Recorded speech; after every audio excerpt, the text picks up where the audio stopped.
ED ने एक भी फील्ड के आबकारी अधिकारी को गिरफ्तार किया है। कांग्रेस नेता अभिषेक मनु सिंघवी ने प्रेस कॉन्फ्रेंस में क्या कहा, सुने। मैं कुछ प्रश्नों द्वारा अंत करना चाहूंगा।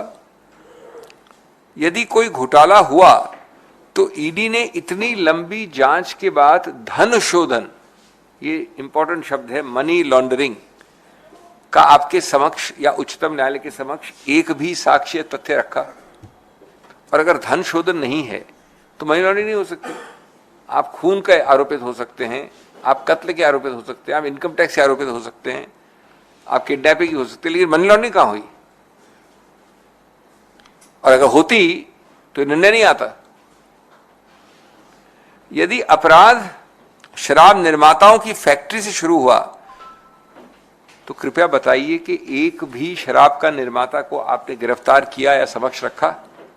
क्यों? क्योंकि आपका उद्देश्य सिर्फ राजनीतिक द्वेष, राजनीतिक विरोध करने वाले लोग, विपक्ष के लोग।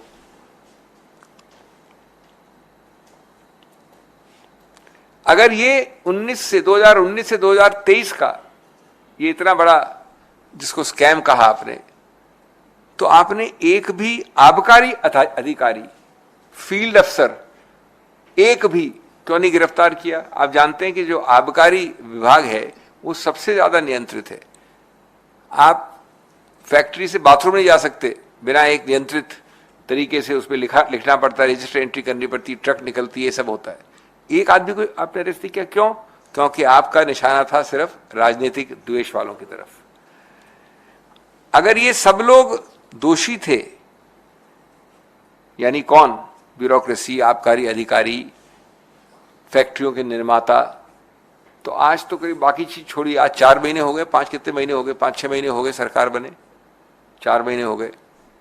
आपने उसके बाद भी किसी को गिरफ्तार किया है? क्यों नहीं किया? क्योंकि आज आप वापस राजनीतिक द्वेष से अपनी खुद की सरकार के अंतर्गत जो ईओडब्ल्यू है, उसी चीज को जो इनकम टैक्स में नहीं चली, जिसको उच्चतम न्यायालय ने निरस्त किया, उसको अब ये ईओडब्ल्यू के जरिए वापस शुरू करना चाह रहे हैं, क्योंकि सरकार आपकी आ गई है।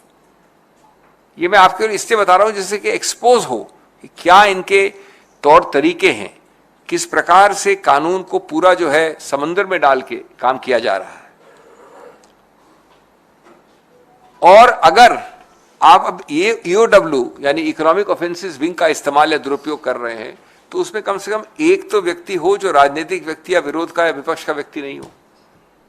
इतना बड़ा स्कैम 2600 का आपने आंकड़ा फेंक दिया, 2161 का, उसमें एक भी अधिकारी नहीं, एक भी निर्माता नहीं फैक्ट्री का। मैं अपनी बात अंत करना चाहूंगा ये कह के कि हम इस प्रकार के निर्णयों का हम स्वागत इसलिए नहीं करते कि ये हैं इसमें इन्वॉल्व, या मैं हूं, या टुटेजा है, वो मुद्दा नहीं है।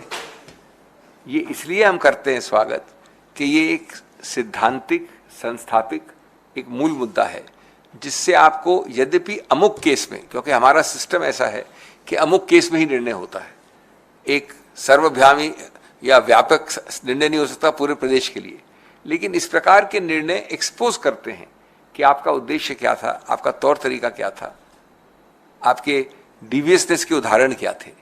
और इसलिए यह आवश्यक है कि आपके समक्ष रखा जाए और आपके जरिए पूरे देश को मालूम हो कि ये एक और 5वां या 6ठा पहलू है इस ईडी या प्रवर्तन विभाग का दुरुपयोग करना राजनीतिक कारणों से।